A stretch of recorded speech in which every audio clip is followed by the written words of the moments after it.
Okay. So today I figured that we're gonna go through the political party study guide and then do the election study guide if we have time. And so because of that, because the political parties study guides in 2 parts, I think we're gonna just knock that all out in one breakout group section. And there's like about 18 questions, and I think there are 6 of you, so I could wanna do, what is that? It's gonna be, let's break you out into the rooms. And I think, yeah, we're gonna have 3 rooms, and so you'll each get 6 questions. And 2 of you will work on the 6 questions. Does that sound good? Mm-hmm. How many are there? 13? Yeah, so there are 18 questions. 18? Yeah. Okay. Because I'm not including the definitions, because you already went ahead and did that. The ones on the next one too, the election one? Yeah, I'm combining the 2 study guides. Okay. Yeah. I was like, where is the other ones? I don't know. I'm going to combine the 2 study guides, so I'll have those both open. Okay. Yeah, I did the definition so we'd have more time doing questions. Yeah. Whoa, don't take all of the credit. Oh, so you did Jordan some? help you? I did do some.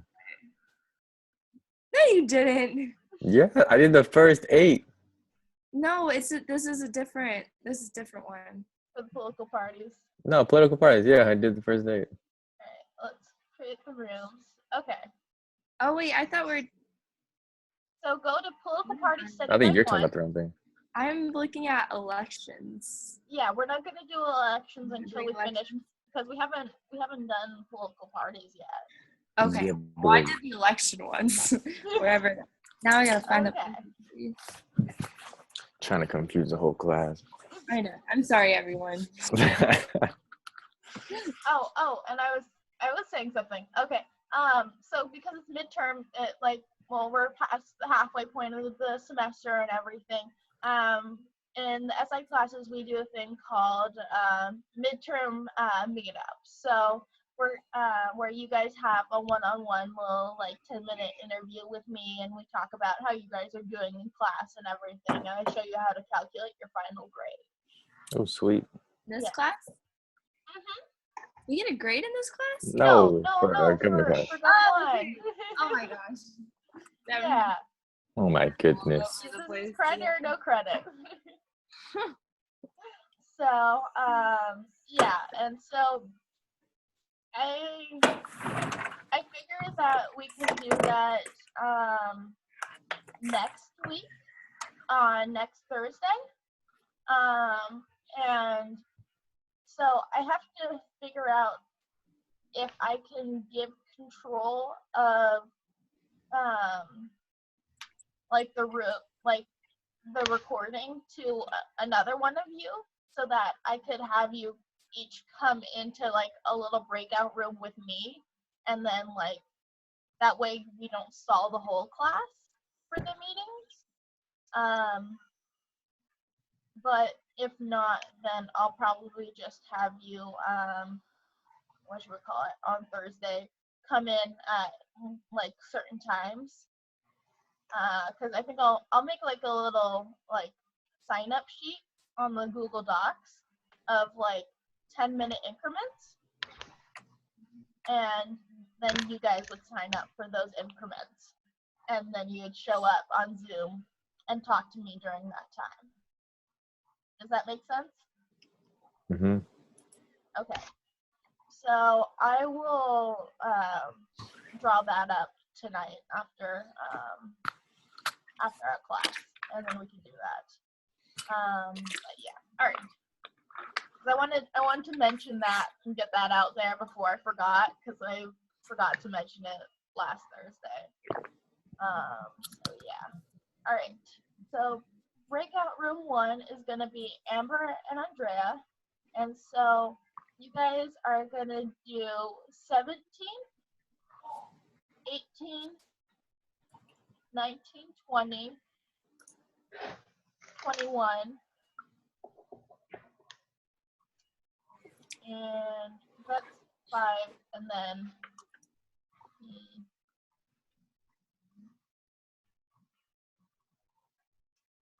do the first question for R1. Does that make sense? Yeah. Okay. And then Jordan and Joseph, you guys are going to be the next group. And so you two are going to be 2 through 7.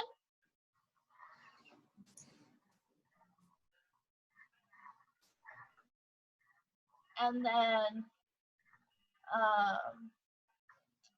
8 through 13 will be Brian and Joanna.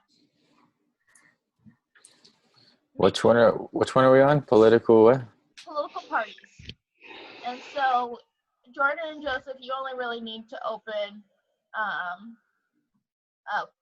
the second study guide because that's where your questions are, but we will be covering the first one. Okay. Is And we are- everybody sure on their questions? Yeah. All right. I shall open your rooms and then just come back to the larger room when you're done. And that will be my signal that we're ready to move on. Sounds good? All right. Good luck.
Hello?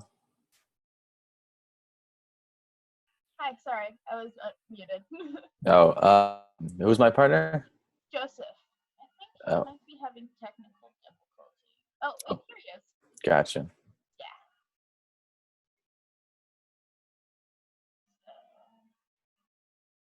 I see that he's in here, but And then we got 2 through 6 or 2 through 7? 2 through 7, Gotcha. because it's 6 questions. Perfect. All right. And you want me to chill in here until, okay, he's here, all right. I'll see you guys later if you don't have any other questions. No, we're good. Thank you.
Rita.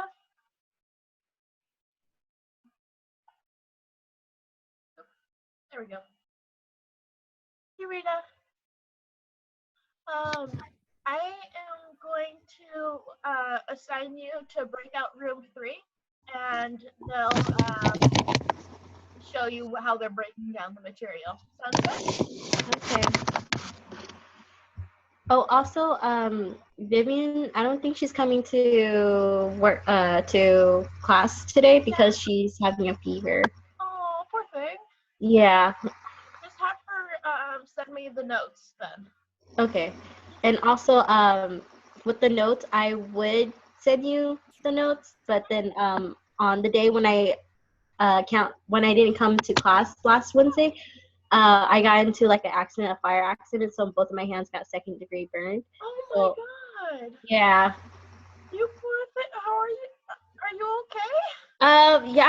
Yeah, I was really like stressed out, but now I'm doing a lot better. Okay, good. Yeah, 'cause I mean, both of your hands immobilized. That Yeah. must be really challenging. Yeah, it's pretty bad on my left hand, but then my right hand I kind of could maneuver like some stuff around, and Is I it just your more really dominant hand? Flapping. Is with your right hand your more dominant hand? My left. Oh. I'm right-handed, but I do stuff with my left more. Oh, gotcha. Yeah. Yeah. Aw. Yeah. Okay. Well, don't worry about the notes. Just get them into me when you can. Okay. Oh, Your health also, is number one. yeah. Also, I did tell our professor for government, and he did excuse me for the last quiz, but I think I still need to give him the doctor's notes. I Yeah. had it, but it's at work because I made more copies of it. Okay. So I don't know how to give it to him. So take a picture of it and attach it in an email and send Okay. it to him. Okay. And that works totally fine. Okay. And because you're online, right? Yeah. So do you have don't you live with your boyfriend, right? Yeah. Can he write out your answer for you? Uh. Type it? Yeah. I'm pretty sure he can. Okay. I'm Yeah. just thinking that might be a good alternative for you in case, because as your hands heal and everything. Yeah. Just an idea, you know. Yeah. But Yeah. I'll let him.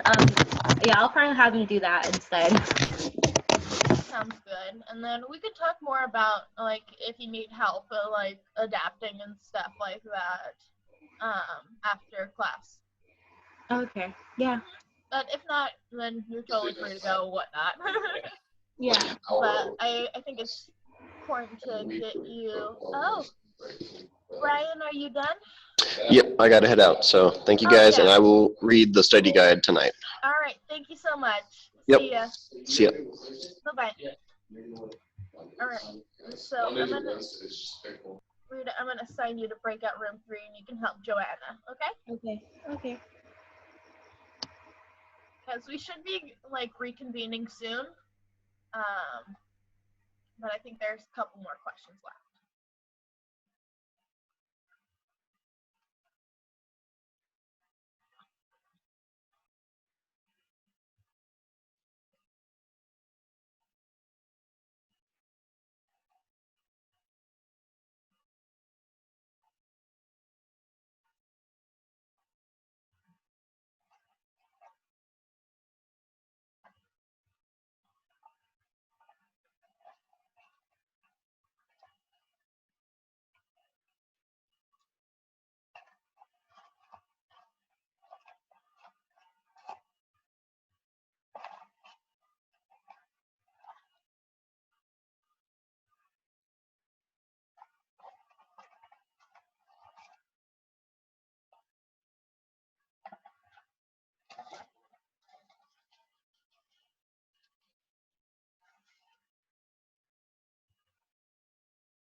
everyone is. Okay.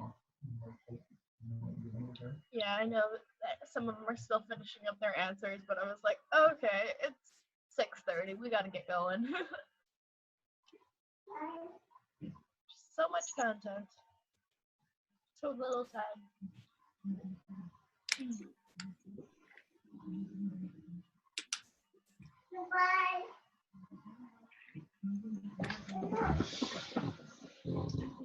Alright, welcome back everyone. So let us start with the first one, and I'm gonna read out the definitions for these. If you're good with them, let me continue, but if you want to contend one of them, please speak up. And that's if I don't contend it myself. So, political parties, an organized group of people with at least roughly similar political aims and opinions that seek to influence public policy by getting its candidates elected to public office. Partisanship, prejudice in favor of a particular cause, bias. Two-party system, party system where two major political parties nominate the government. Nomination, the action of nominating, proposing someone to office, or the position of office. A caucus is a conference of members of a legislative body who belong to a particular party or faction. Another way that we see caucuses are in the primaries.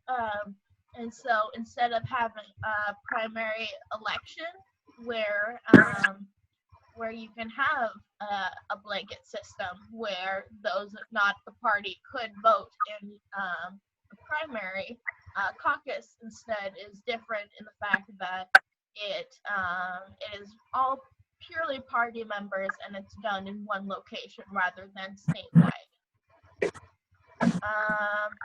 Machines, an efficient and well-organized group of powerful people. So you see political machines a lot when there is a specific aim that they're trying to advance, such as the environment or guns or whatnot. Patronage, the power to control appointments to office or the rights or privileges.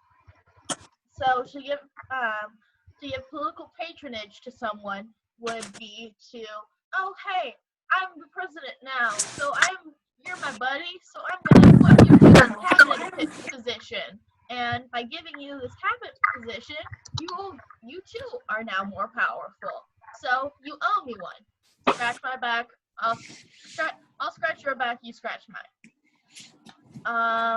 Policy entrepreneur. A business entrepreneur who seeks to gain profit through subsidies, protectionism, government contracts, or other such favorable arrangements with the government. Party affiliation, association with a set of ideas, principles, and morals to a certain group and or party.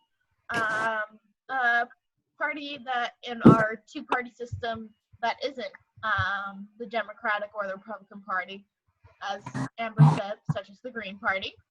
Party activists, someone involved in the political process for the sake of promoting or raising awareness on a set of issues, particularly those within their party. Electoral realignment, dramatic change in the political system. So, like when we see major power shifts in like Republican and Democrats via how much representation that they have in Congress. Divided government, one party controls the presidency while one other party controls Congress, both the House and the Senate, thus pitting the legislative versus the executive branch, and the judiciary branch, it's doing its own thing.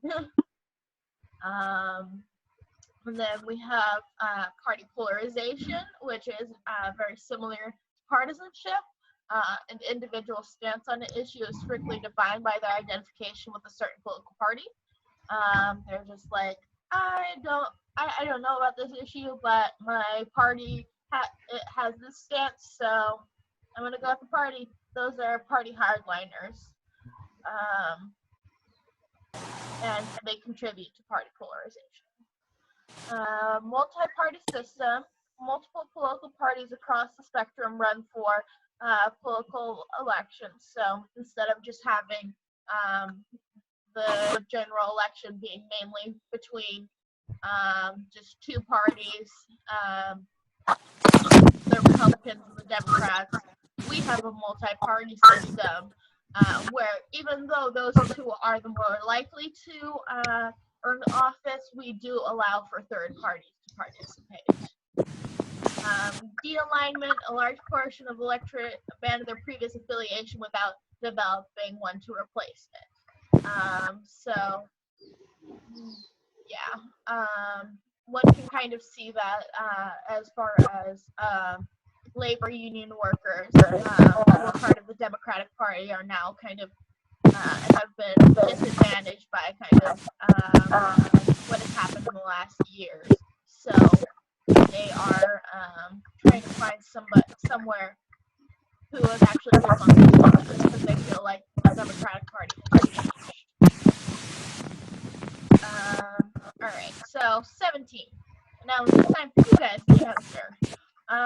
In the past, critics have frequently charged there are very few differences between two major parties. Is that true today? And so is that you, Amber? Yeah. You're breaking up.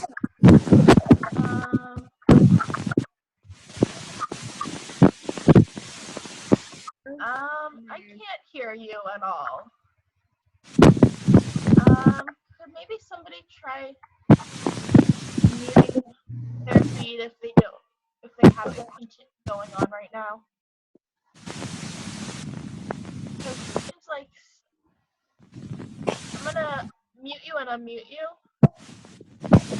Okay, try speaking again, Amber. This is not true. Yeah, unfortunately, you're Have her hang up and then call back again. Earlier. Did you hear Joanna's suggestion? Hang up and call back again. Okay.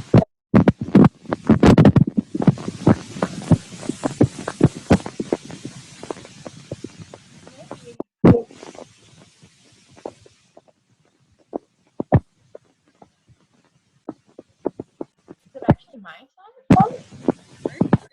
No, I can still hear it.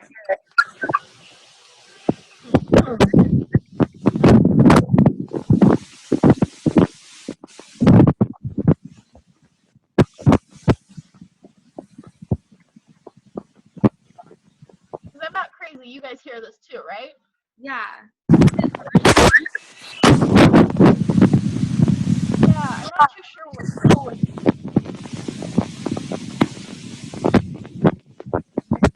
I have this normally. I apologize for this. Oh, that went away. Okay. Maybe it was Joanna's phone was like sensitive and stuff like that. Maybe she has a better mic. It might be that. Sometimes phones are weird about like their mics and stuff with Zoom. So, all right, let's try this again in our last 10 minutes.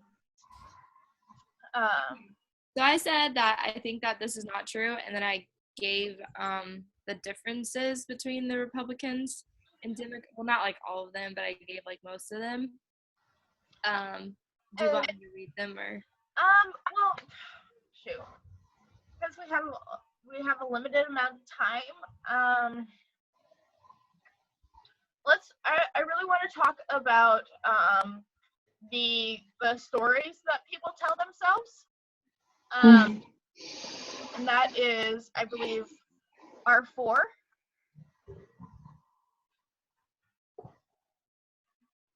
It's called Storytime by Robert Reich. I want to highlight this one because the professor usually talks about it. And so let's talk about the stories what are the stories that Americans tell themselves about the world they live in? I know that was Joanna and Brian's. Number 8. Can you guys hear me? Yeah. Okay. So we actually had a little difficult time with that. Okay. So we just put what we saw, and I was like, right at the top, trans individuals, and then monarch gates, and then I don't know how to say it. I can't say it right. The benevolent community? Right. Yeah. Just think of like Bene.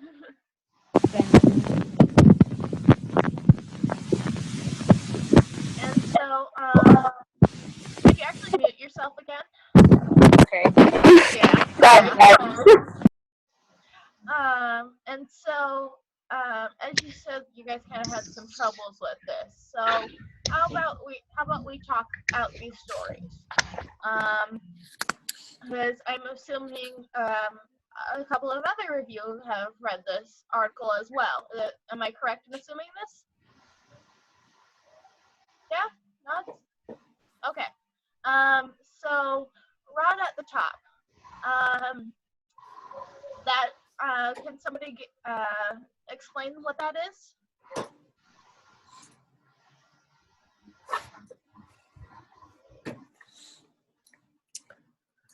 Are we talking about like the American dream of America? Well, so these are individual stories Right. that help create the American dream narrative. And so one of them is right at the top, which is one that we see really from the American Revolutionary War to like today, really, and that focuses on political and economic elite having corrupting forces over either business or politics. For the founding fathers, the rod at the top was the monarchy, and them controlling the monarchy and the British Parliament controlling America. But a modern day example of that in America would be the whole 99% versus the 1%. And talking about the rot of the 1% and the fact that the 1% of the 1% control 20% of America's wealth. Right. And that's being seen as a type of rot at the top. And we see that in like the stories that we grew up with, right? You know, like oftentimes the bad guys are the evil corporations. Am I the only one who's seen this, or? Okay, so this is something that we are kind of used to hearing, right? So that's one of the stories. The other story is the triumphant individual. And so that's the story of the underdog, you know, making it through. So, you know, going from rags to riches. We're from the bottom, now we're here.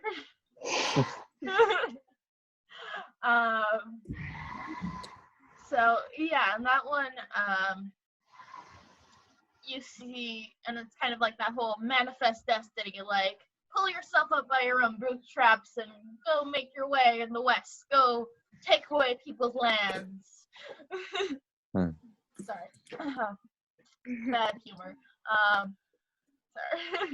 But yeah, so, and we kind of see that a lot in our just kind of our storytelling here in America of just, we look for the underdog and we see ourselves in the underdog. And we see them triumphing. And so the benevolent community is, that one started really with the Puritans and then being like, oh, we're the shining city upon the hill. We are doing all the right things and everyone should follow our example. We see that continued by, oh, American democracy, we have freedom rights, we know how to do this. Developing countries follow our lead. Watch what we do, then you can be free too.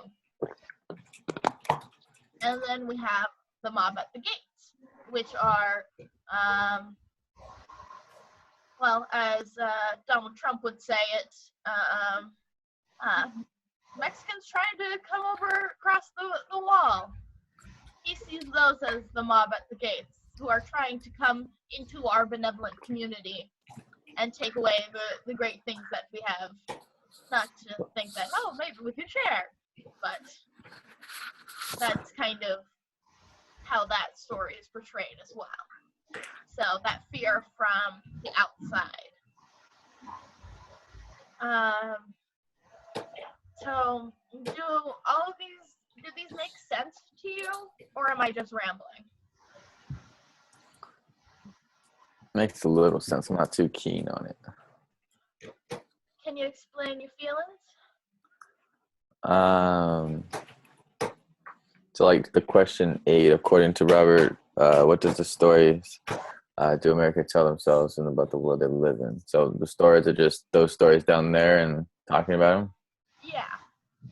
And he gives specific examples within the article. Right. Mm-hmm. Okay. And their the examples are tied to the examples that I gave as well. Right.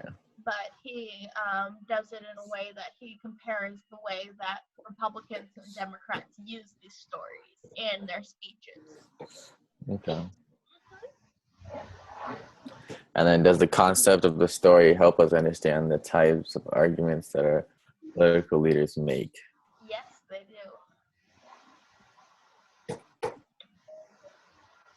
And so I highly recommend that all of you take a close reading of that.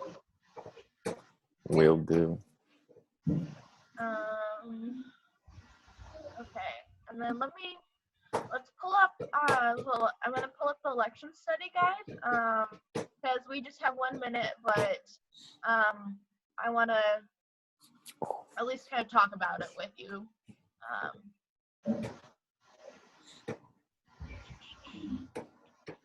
Because, so I also put up a little, a picture in the drive. I don't know if you saw it, but it's this little graph that explains gerrymandering very well. And I recommend that you take a look at that. On Wednesday, we will talk more about it because we really do need to talk about elections and how that goes. Next time, I think I'm only going to give you guys 20 minutes in the breakout rooms, and then we're just going to have to come together after that because we just don't have enough time not to. But I'd say definitely take a look at the definitions and everything that Amber was so kind to do. So sweet. I appreciate that. If this thing will let me scroll down. But there's something I wanted to say about the articles. But of course this won't let me scroll down, so that's fun. Oh, offline.